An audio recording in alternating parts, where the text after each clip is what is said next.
Ngayon ay parang hangin na lang na naligaw. May unipormeng naging dahilan ng galit ng salita ng di na pag-isipan. Sa bawat live na puno ng init, may sugat na di na maibabalik. At ang mga nanood lang noon, di alam kung saan pupulutin ang kahapon. Oh, yun na, wala nang normal mangusin content. Mga pangako'y nawala sa hangin bigla. Oh, yun na, parang kwentong naputol sa gitna. May lungkot na iniwan sa masa. Oh, yun na, wala nang ingay na kilala. Tahimik na ang entablado ng drama. Sa dulo pala ng lahat ng sigawan, may katotohanang di matatakasan.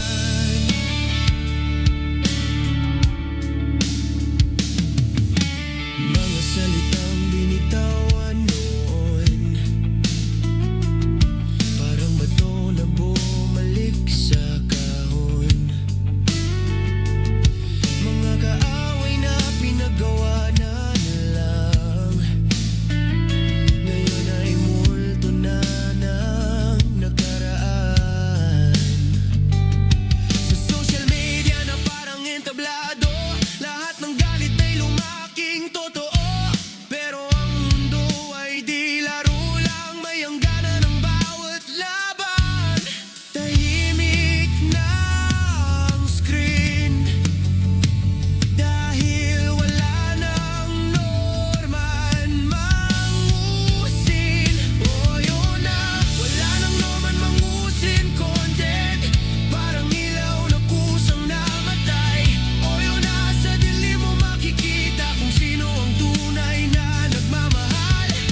Oh, yun na, sa likod ng pangalan, may taong napagod din sa laban. Sa dulo pala ng bawat kwento, may wakas kahit ayaw mo. Hindi lahat ng sigaw ay panalo, hindi lahat ng tapang ay totoo.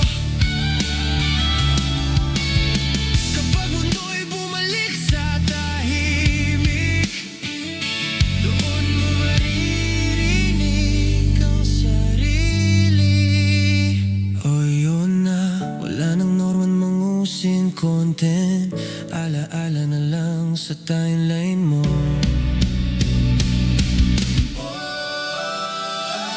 Oh, yun na, wala na norman mangusin content. Alaala na lang sa timeline mo. Oh, yun na, parang bagyong lumipas, may bakas pero wala nang unos. Oh, yun na, kung may aral mang dala, yan ay huwag kalimutan sana. Ang respeto'y di dapat nawawala, kahit sino ka pa sa mata ng madla.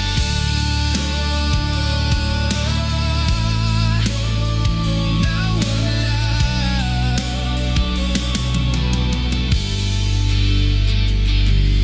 Tahimik na ang screen, dahil wala nang norman mangusin. All right, mga ka-plastic. And this is me again, Big Sue. Right back at it again with another Norman Mangusing content. At isang dekalibre at gatas na gatas hanggang sa dugo na lumabas ang ating tatalakay ngayong araw na ito o gabi sa inyong lugar. At ang 3.45 season ng ating teleserye, mga ka-plastic. Ito yung karugtong patungkol kay Norman Mangusing. At ang update natin ngayon for today's video ay sinabi allegedly ni Makagago at ni Food Genius na kinasuhan na daw sila ni Norman Mangusing. So, tingnan natin kung ano ba talaga ang nangyari. At may mga binabanggit na rin po itong si Norman Mangusing patungkol sa mga kasong kinakaharap ng kalaban niya. At the same time, may mga rebat din sila Makagago sa kampo nila. Panorin din natin yun. At magtungo naman po tayo bago ang lahat dito sa isang vlogger na taga Marinduque online na kung saan ay meron silang mga pinopost sa social media. Na ang sabi niya dito sa caption, ang salot sa social media. Baga, tinawag ang kampo ni Makagago na salot sa social media. Medyo personal lang kanyang mga pang-aakusa. Kasi nga, maka-FLM tong hinayupak na to eh. So panoorin natin to. Mga kasama, usapang realidad tayo ngayon. Mga kasama, usapang realidad tayo ngayon.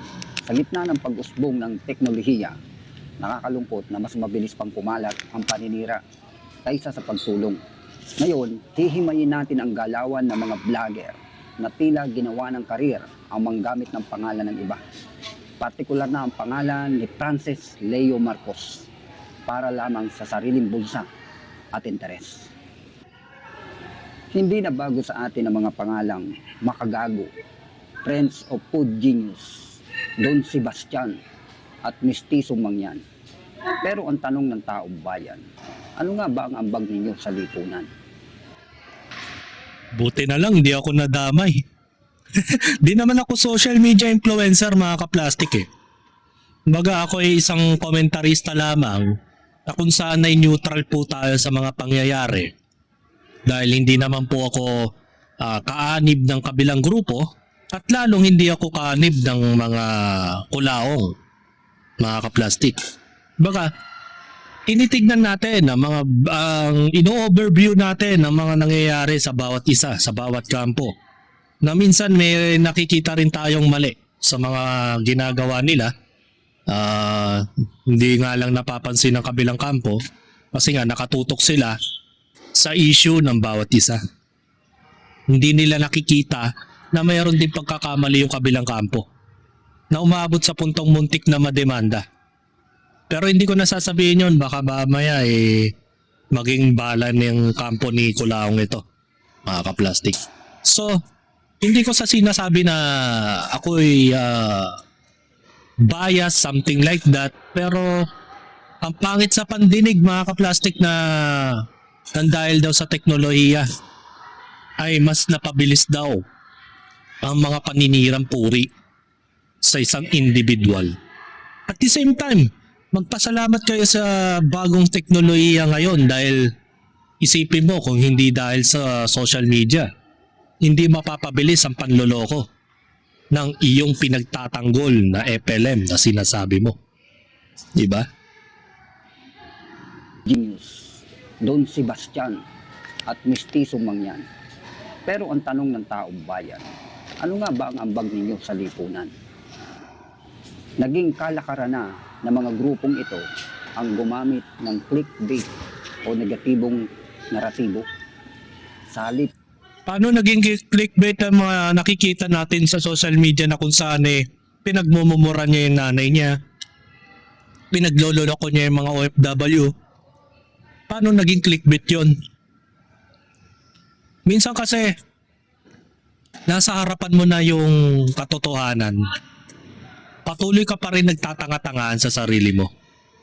Hindi ko alam kung isa ka sa mga nabayaran ni Norman Mangusin o may mga benepisyo kang natatanggap mula sa kampo nila na kung bakit patuloy kang nagde-depender sa isang tao. Nasa harapan mo na. Titignan mo na lang. Pakikinggan mo na lang. Pero ikaw, patuloy ka pa rin nagmumukhang tanga sa iyong pinagsasasabi. Na sinasabi mo na sinisiraan ko itong si Norman Mangusin. Diba? At sinasabi mo rin na clickbait para makakuha lang ng mga viewers. Paano naging clickbait? Yung ma-expose yung kabahuan ni Norman. Diba? Itatanong ko sa iyo yan, Marinduque Online.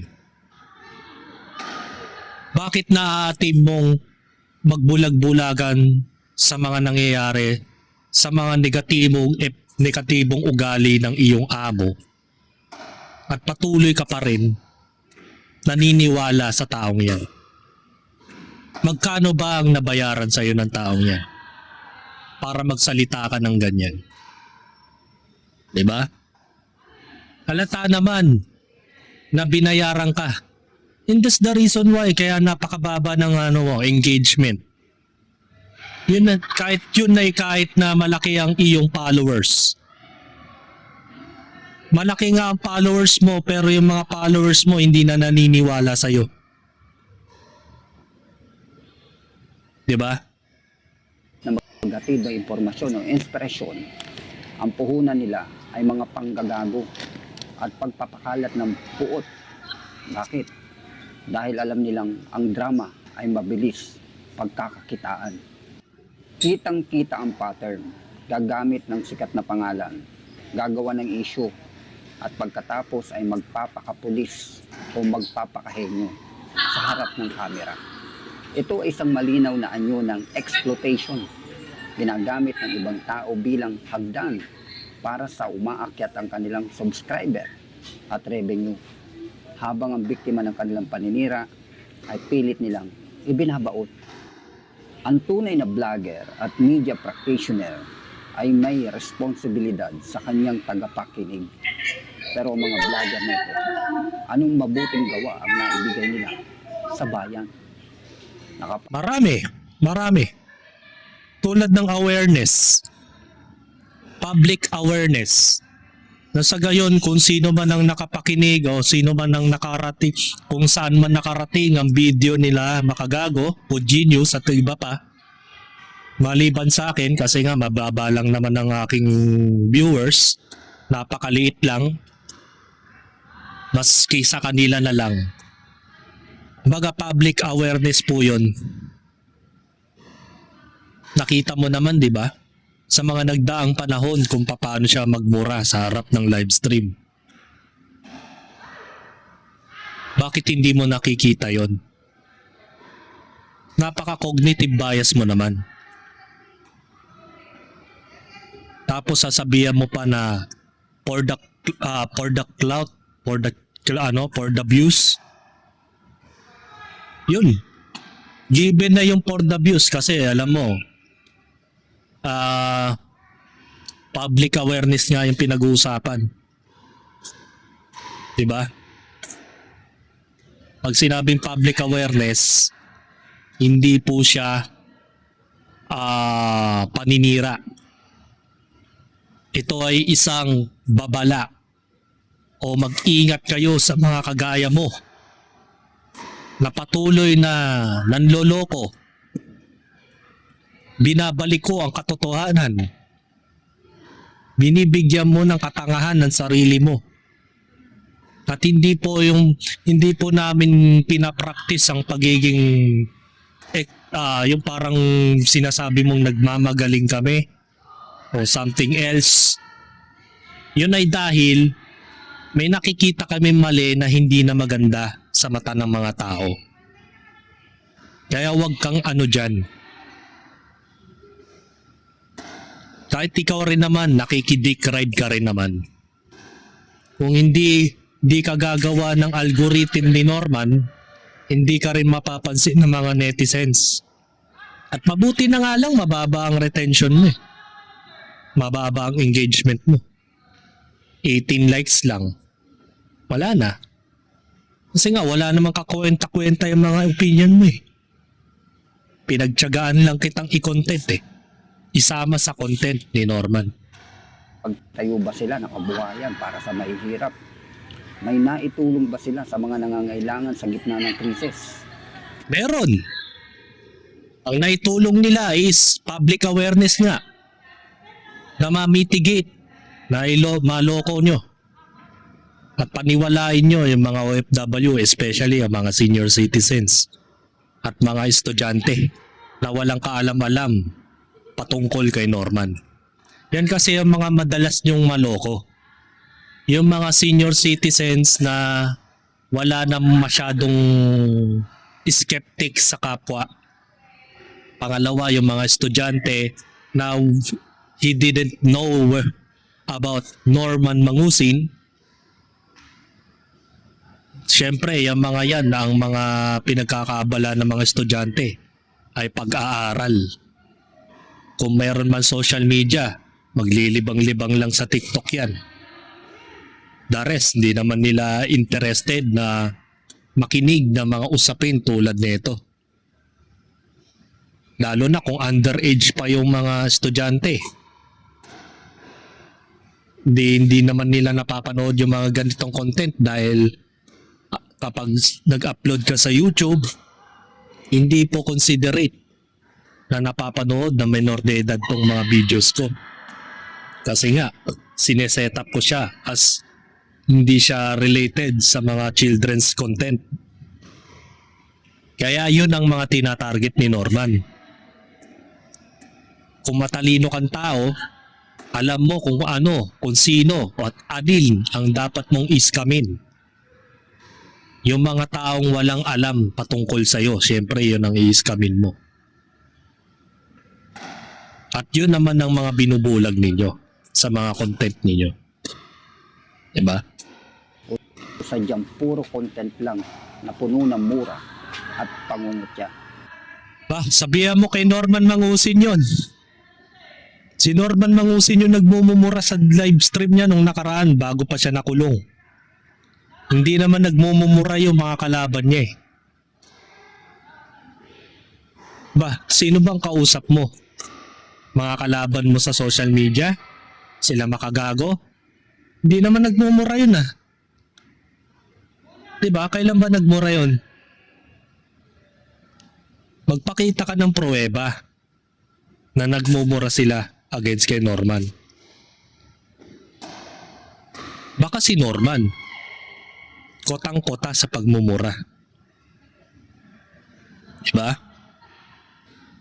Tanga rin to eh.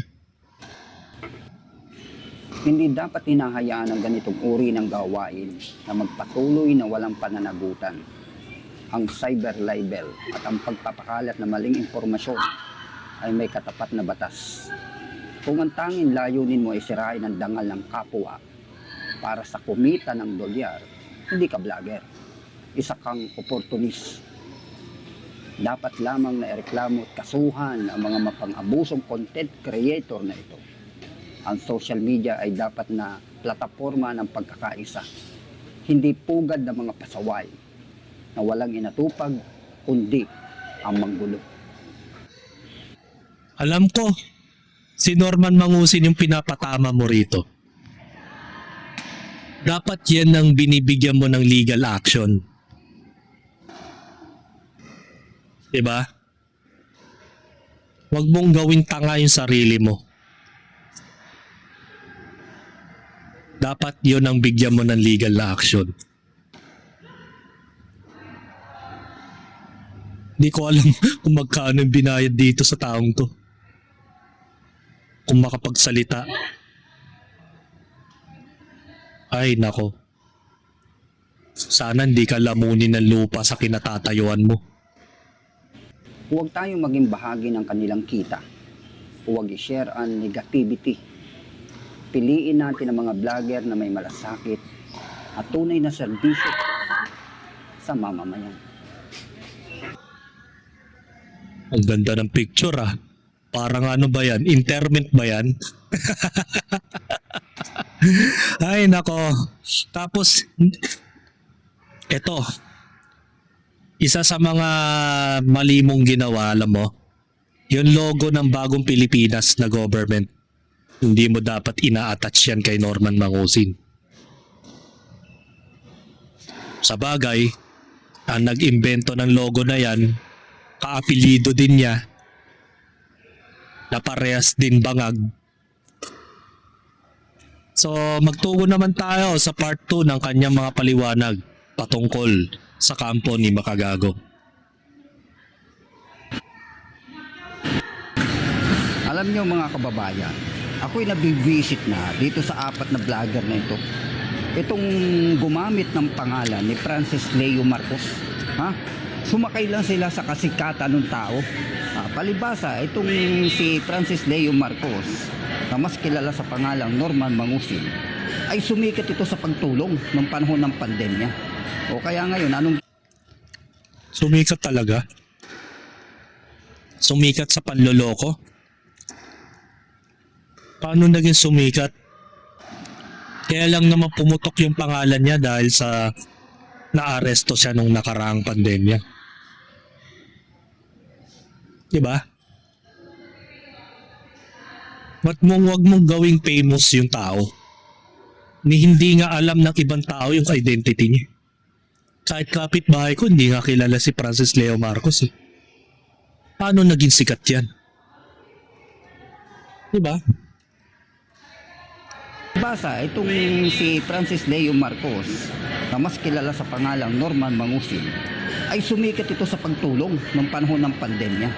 O kaya ngayon, anong ginawa nitong si Makagago, si Don Sebastian, si Mistizo Mangyan, at si Prince of Pudginius, kundi sumakay sa kasikatan ni Francis Leo Marcos. Ang dapat sa mga vlogger na ito, ipadala sa gera sa ibang bansa. Sobrang tatapang nito mga ito eh. Ito ang mga dapat kasuhan ni Commissioner Kalinisan ng NAPOLCOM. Malabo mangyari yun. Kakampi ni Makagago yun. Baka nagdidululo ka lang. Hindi yan ang kakasuhan niya. Sino ka ba? Para ipagtanggol mo. Pagtanggol ni Kalinisan itong si Norman Mangusin. Huwag ka nga magsalita ng mga bagay na alam mong tanga ka. At ginagawa mong bobo yung sarili mo sa mga paliwanag. Paano makakasuhan ni Kalinisan itong mga to? Sila mismo yung nag-complain. Sila mismo ang nagsabi ng mga impormasyon about kay Norman. Huwag mo namang gawin tanga ang sarili mo. Sino ka ba? Hindi ko makilala to eh. Kasi ang pangalan niya Marinduque Online TV. I think malaman ko lang yung pangalan mo. Titignan ko yung profile mo kung gaano ka kagaling na tao. Baka ikaw yung nakikidick ride sa mga usaping ito kasi hindi ka naman dapat makialam eh. Hindi ka naman kaabogado. Baka ikaw yung isa sa mga binabanggit ni Norman na group of lawyers pero hindi naman nabanggit. Diba? Kalinisan, yan ang dapat mo mga kasuhan kasi wala namang binibigay na kabutihan ng mga content ng mga ito. Talaga? Ito ay dapat ay bigyan mo rin ng pansin, ha? Hindi yung isa ka rin sa mga nagpapagamit sa mga lintek na mga vlogger na ito.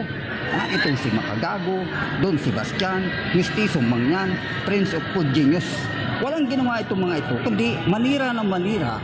At itong mga malalapit kay Francis Leo Marcos ay sinisiraan din ng mga lintik na mga vlogger na ito. Kaya itong 4 na vlogger na ito, kapag nakaharap ko ito, ay pupumpyangin ko itong mga ito eh. Pag-uuntugin ko ang mga ulo nito na matauhan. Ito ba? Tapang Mala Norman effect. Baka mamaya pag hinarap ka nila Makagago, di ka naman lumitaw sa kinakatinitirhan mo. Magdaan-daan ka sa mga sinasabi mo. Be careful what you wish for. Sabi nga ng iba. Kaya huwag ka maging ganun.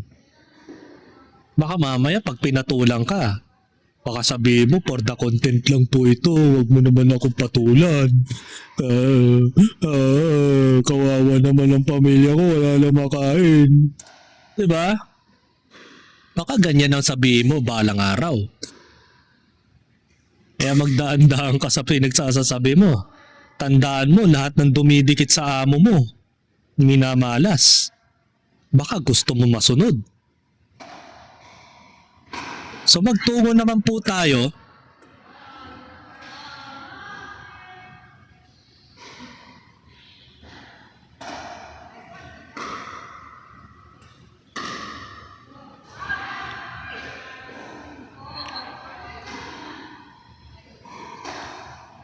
Ito. Sabi ni Progenius, bumalik na nga po ang 100% kapangyarihan ng ating bida. Namataan si Norman Mangusin sa QC Prosecutor Office kasama ang group of lawyers niya na nag-iisang attorney Florencio Ancubas. Ayun. Namataan si Norman Mangusin sa Prosecutor's Office ng Quezon City na kung saan ay meron yata siyang isinampang kaso at malamang sa malamang ay ang sinampahan niya ng kaso ay itong si Makagago WhatsAppman at si Progenius. Mga plastic. Yan. Sabi ni Precious Jeneline Villapuentes, basta salute talaga kay Boss FG. Grabe ang lakas ng satellite niya. Kahit saan si Kulaong abot na abot. Dinaig pa ang CCTV. Mga plastic. Marami kasing source yan. Siyempre bawat galaw ni Norman nasisilip. Sabi ni Takeshi Cruz, malamang yung attorney fee, hulugan pa yan. Matyaga din yung abogado niya, wala ng ibang kaso. Ano kayang isinampa ng kaso ni Norman Mangusin? I just wonder. Cyber libel? Unjust possession? O ano man? Sabi ni Mil Andaya II, Nax, may pampaserox na. May pampaserox. Ay nako.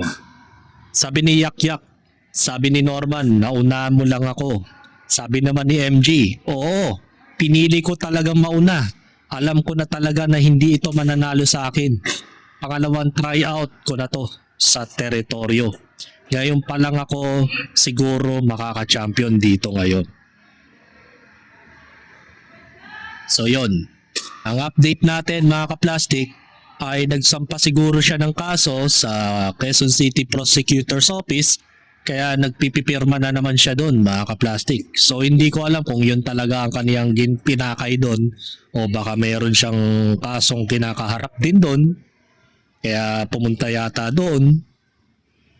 And then, ito po ang kanyang latest video, mga ka-plastic, panoorin na lang natin.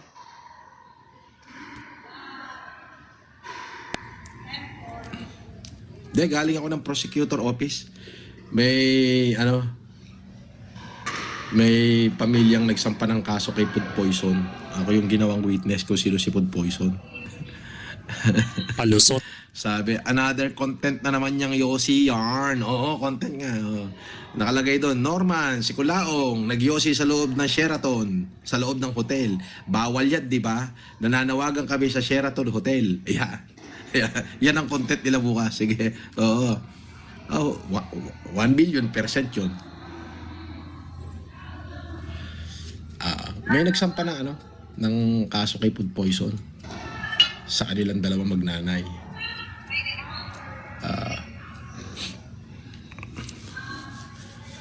Sinamahan ko lang. Ako yung witness na, sila ho talaga yun. Ako yung witness. Todas. Ako witness. Sasabihin ko, judge, kilala ko ho yan. Oo. In fact, kasama ko ho yan. At nandun ako nung ginawa niya yung account na Food Poison. Oh, di ba? Maniniwala si judge noon, syempre. Totoo naman yun.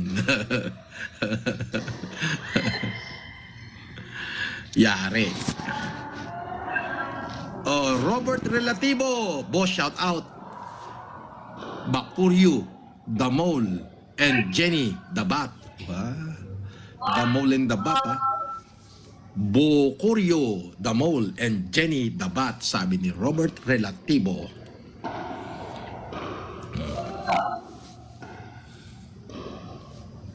Di ba?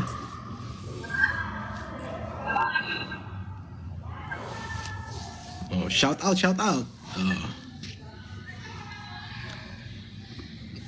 So pinapalabas niya dito na siya daw ang witness.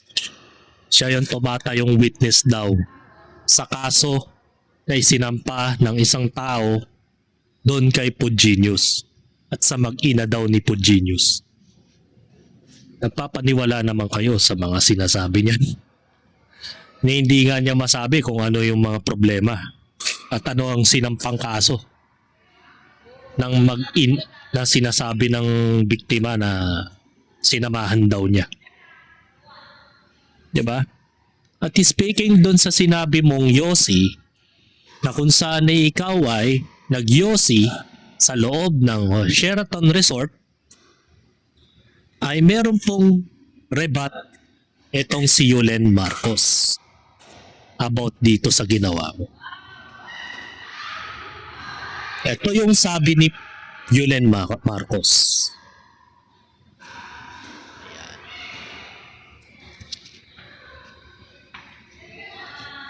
So, basahin po natin ang Bureau of Fire Protection na kinonsern. Hindi ko alam kung si Yulen Marcos ang nag-send dito o baka yung mga concerned citizens. Ang sabi dito, what is your policy on smoking on hotels? I thought they were all not on non-smoking except designated areas. This individual or guest named Norman Mangusin is observed to be smoking at his hotel room at Sheraton Manila Resorts World area. I know for the fact that the DILG and BFP came out with this rule after the 1987 fire incident in Resorts World. This individual told his viewers that it is okay to smoke or non-smoking rooms in Sheraton Manila. Refer to 1425 on his live stream. Please investigate and take an action. Safely and health of the guests is in jeopardy. Yan ang sabi. So nilagay niya yung link ng live stream ni Norman. Diba? Na kung saan ay nakapaloob doon yung mga live stream ni Norman na nagyoyosi siya sa loob ng Sheraton Hotel. At ang may nag-comment dito, sabi dito, so kung i-report kita sa Sheraton Front Desk, Security at Bureau of Fire Protection, okay lang ha?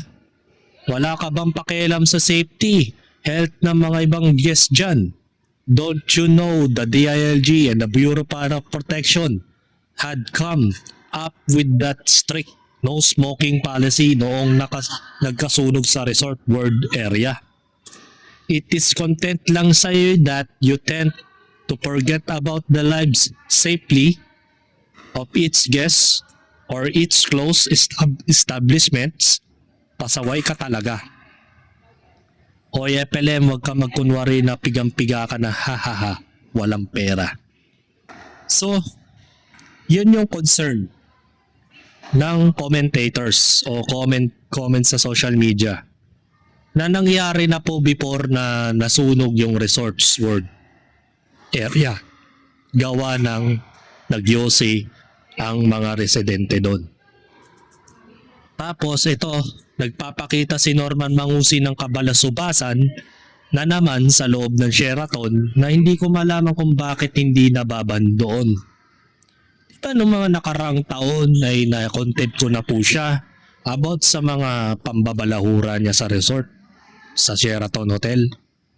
Na kung saan ay sinabi ng roomboy na may nakitaan sila na mga dura at mga kulangot na nakapahid sa bawat sulok ng nasabing room.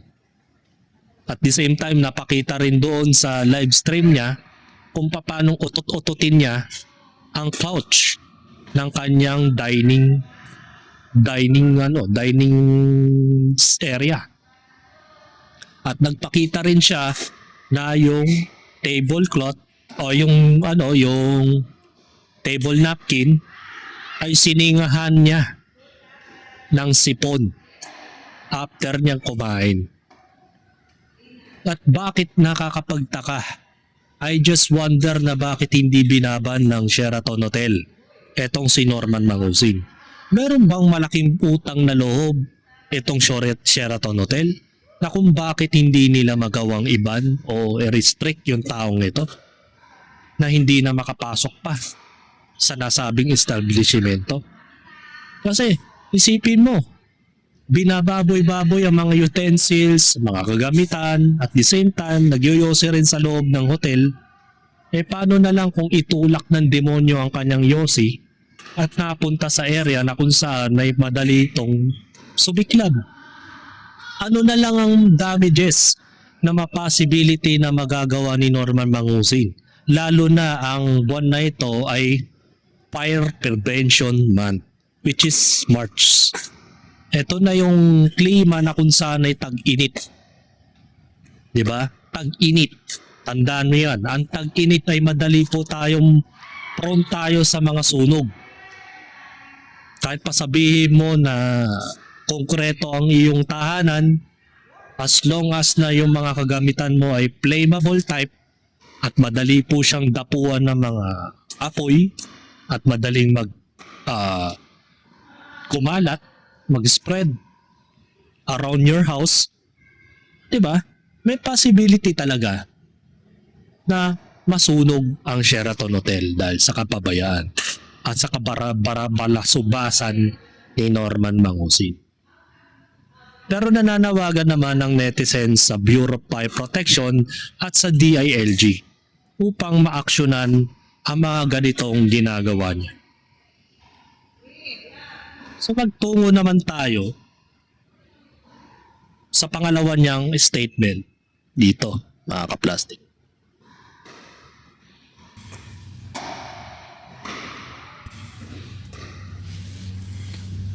Wala yata tayong basher ngayon, no? Si Kadaber wala.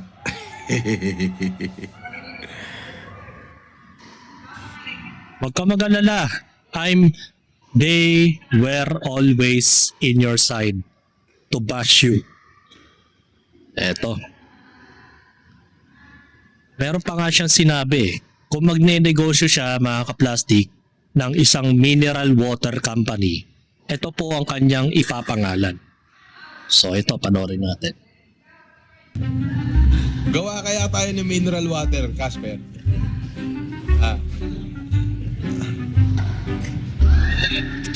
Anong pangalan? Paghaluin natin, Aquaran water. Hindi, Aquaran. Aquaran. Pinagsahalang aquapana tapos nawaran. Aquaran. Hindi, Aquarant lang. Aquarant water. Uy, ang ganda ah. Maganda, sulat mo nga yan, sulat mo. Ang galing na idea. Aquarant. Aqua. Tapos rant. Uy, may bago negosyo ko ngayon. Aquarant. Oh ha? Toscani, Aquapana. Siguradong unang lagok, kulong agad. Yun ang mga quotes mo. O kaya, every thirst of your kulong, hoyo. Mahirap kasi mag-English ng quotes eh.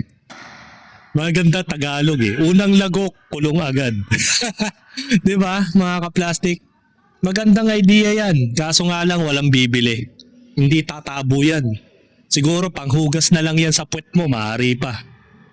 Aquarant criminal water, mga kaplastik. Hindi mineral water. Criminal water, mga kaplastik. So magtungo naman tayo sa mga ipinakita naman niyang dokumento. Tingnan natin kung ano yung mga pinagsasasabi niya rito at ano yung dokumento naman to. Na nagpakita na naman siya ng mga pirma sa mga nasabing dokumento na nilalabag na naman niya ang Data Privacy Act.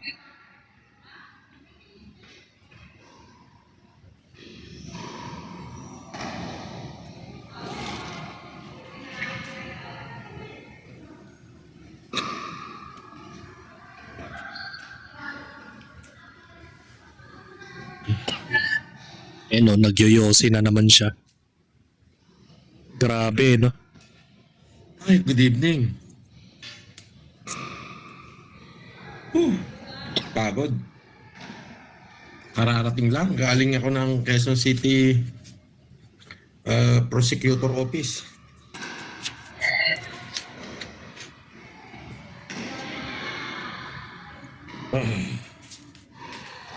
Hirap, no? Daming iniisip. Ang nagsimula ng gulo eh.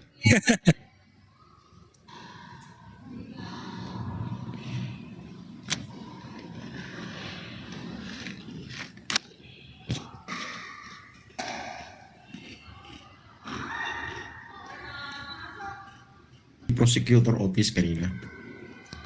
Oo, medyo napagod.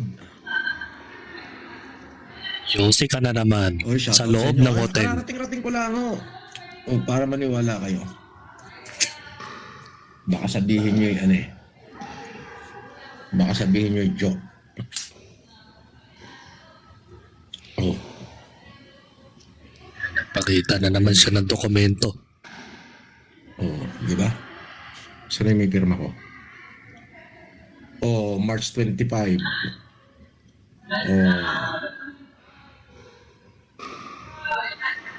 Wala ka ng data diba? privacy, gago. Sobrang pagod. Alauna pa ako nandun. Ang dami kasing ang daming tao sa Department of Justice. Apo. Pagod lang. Wala ka na pala, no?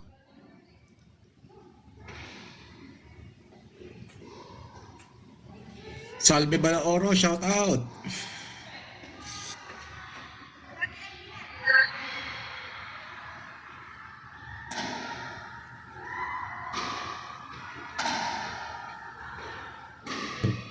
Ako lorong ba? Oo, kasi smoking room ng room ako. Hinihintay ko nga na punahin mo. Oo.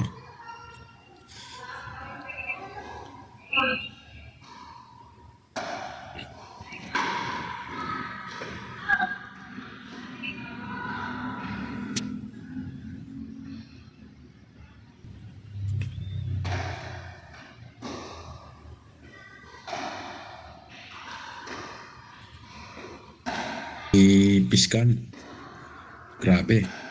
Tinapos niya talaga kami lahat. Ano ako eh? Pangatlo sa huli. Haba na pila, no?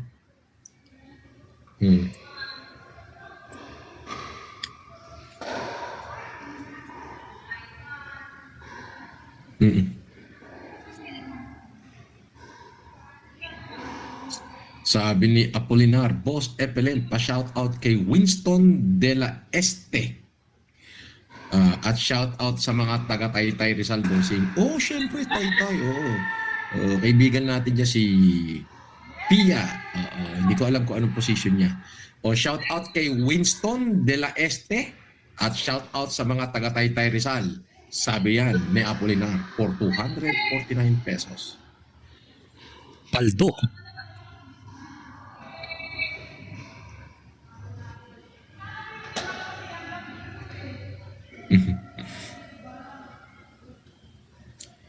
Sir FLM, posible po ba na makukulong po kayo ulit?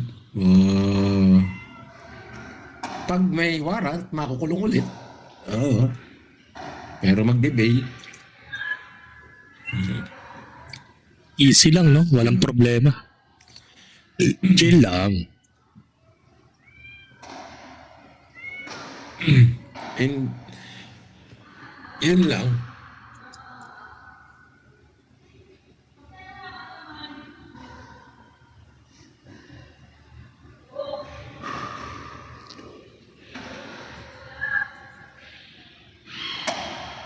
Shoutout daw.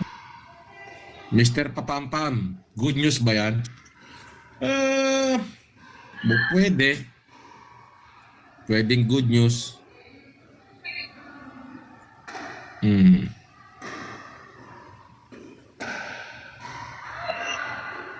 Mas bata ka tignan. Paano mas bata? Kalbo nga. Ang hirap pagpatubo ng buko. Napakahirap. Ang tagal niyang tumubo pero haba din niya. Kaya inihimas ko araw-araw eh. Sandali ha.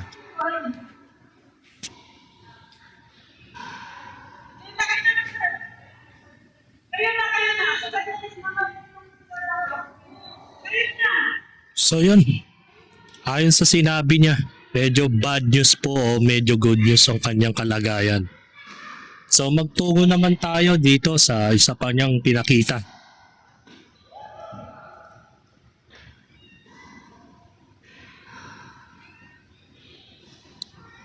ito. Hoping na hindi po ako community guidelines kasi bawal ang firearms dito sa YouTube. Yan. Kung makikita nyo po itong tinatawag nilang Junior Makagago, ay meron po siyang hinahawak na isang firearms na kung saan ay punong-puno ng kanyang mga armas, ang kanyang nakasutbit sa kanyang pantalon.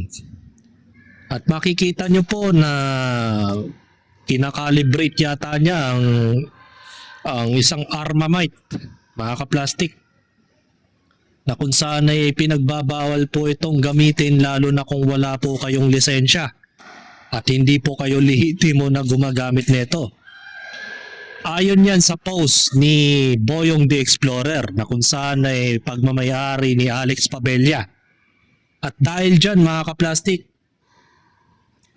ay inalam ni attorney o ni Commissioner Ralph Calinisan itong pangalan na nagngangalang Junior. Ngayon, ipinakilala ni Reality Quest Beron ang eksaktong pangalan na tinatawag nilang Junior Makagago, na ang pangalan ay Cedric Montemayor o sa full name niya ay Cedric Remir P. Montemayor, mga kaplastik. Kasi inaalam ni Ralph Calinisan to kung talagang lehitimo siyang humahawak ng armas o legal ba para sa kanya ito. At dahil dyan mga kaplastik, nagsampa na naman ng kaso itong si Ralph Calinisan against kay Norman Mangusin. Base sa kanyang quote-unquote, the PNP CIDG filed additional cases against Norman Mangusin for violation of Article 179 of Revised Penal Code, illegal use of uniforms or insignia, in relation to Republic Act number 10175 or Cybercrime Prevention Act of 2012. Further, the NAPOLCOM and the CIDG are continuing the case build-up against Mangusin in his cohorts for their other violation of law. Sa huli, ang katakurungan para sa ordinaryong mamamayan ang magwawagi. So yun, aside from that ay may maraming pang mga corresponding mga kasong ilalabas pa si Ralph Calinisan dahil sa mga ginawa niya. Since nagsampa ng kaso siya kay Makagago at kay Food Genius, ay may rebat naman itong si Commissioner Ralph Calinisan para kay Norman Mangusin. At yun na nga, naglabas na nga po ang CIDG at PNP na magkakaso sa kanya regarding dun sa pagsuot niya ng uniforme ni General Maralag, mga kaplastik. At ito po ang kanilang meeting at pinag-usapan siguro nila ito na kung paano nila ito may papakulong, mga kaplastik. So dahil dyan mga kaplastik,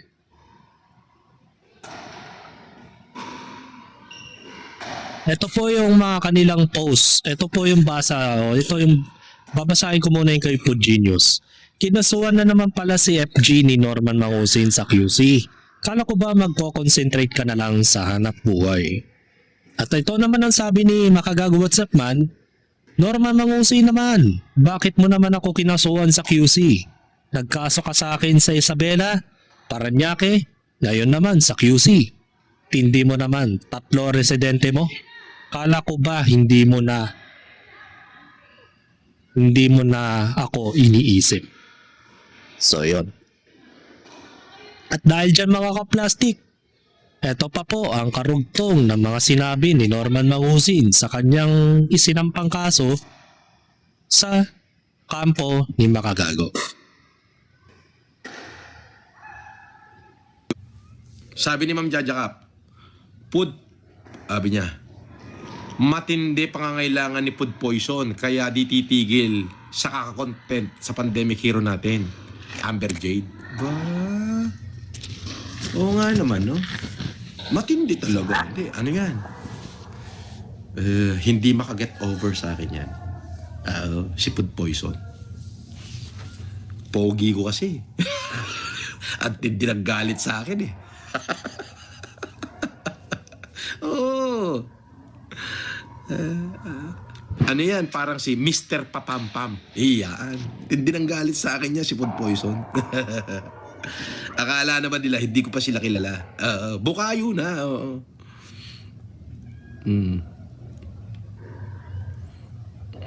Pero delikado yan si food poison. Sabi ni ba Jojo Apulacay, pa-shout out Mark Gia from Pampanga. Love and love siya. Ha? Apulacay, pa-shout out kay March Gia Marigmen ng Pampanga. Love na love siya ni Joben. Okay. Matindi si food poison. Baka mamaya masayang yung kanyang pinaghirapan. Nagpakahirap siya na maging abogado tapos baka masayang. Baka madisbar. Di ba?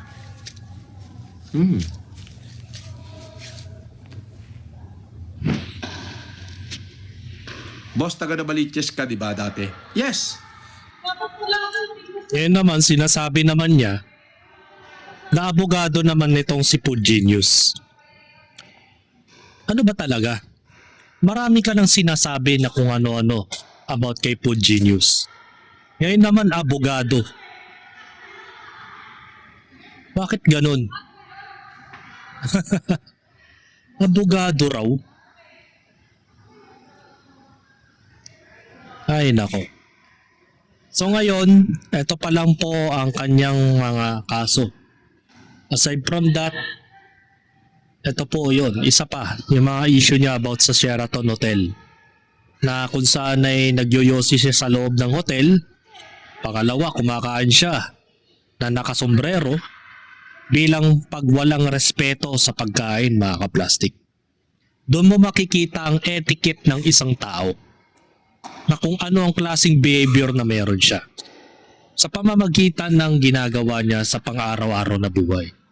Sa simpleng bagay lang, kung halimbawa yan, kumakain ka, may yosi sa harapan mo, di nang hihimaho ang lamesa. Malalanghap na mga kasama mong kumakain din yung nikotina. Di ba matapang ang nikotina ng sigarilyo? Paano ka gaganahang kumain yan kung ang sigarilyo ay nakapatong sa lamesa? Pangalawa, nagsusombrero ka while you're eating. Di ba? Pagkawalang respeto yan. Ganyan ba ang tinuro sa'yo ng mga magulang mo? Na kapag kakain ka, nakasombrero ka? Na kapag kakain ka, magyoyosi ka? Di ba? Parang hindi ka pinalaki ng tama ng magulang mo. Siguro nga, totoo sinabi ng interview ni Erwin Daking-Siar sa mga kapitbahay mo sa Isabela na kung saan ay binubuli-buli ka ng mga tao doon. Kaya umabot sa punto na ganyan na ang ugali mo. Di ba? Hindi naman magiging ganyan ang ugali mo kung wala kang pinagdaan ng nakaraan na kung saan ay binubuli ka ng mga tao.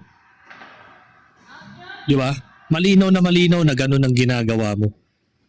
Yung behavior mo pa lang nagre-reflect kung anong klaseng tao ka. Kung anong klaseng tao ka kung kasama. Kasalaula, kababoy, kabalahurang nilalang. So hanggang dito na lang ang aking opinion. And this is me again, Big Sue. Lagi nagsasabing ang mga plastic ay matagal mabulok dahil ang mga plastic ay toxic. Kaya, what's up mga ka-plastic? This is Gambid, commentary video ng video live stream. Signing out.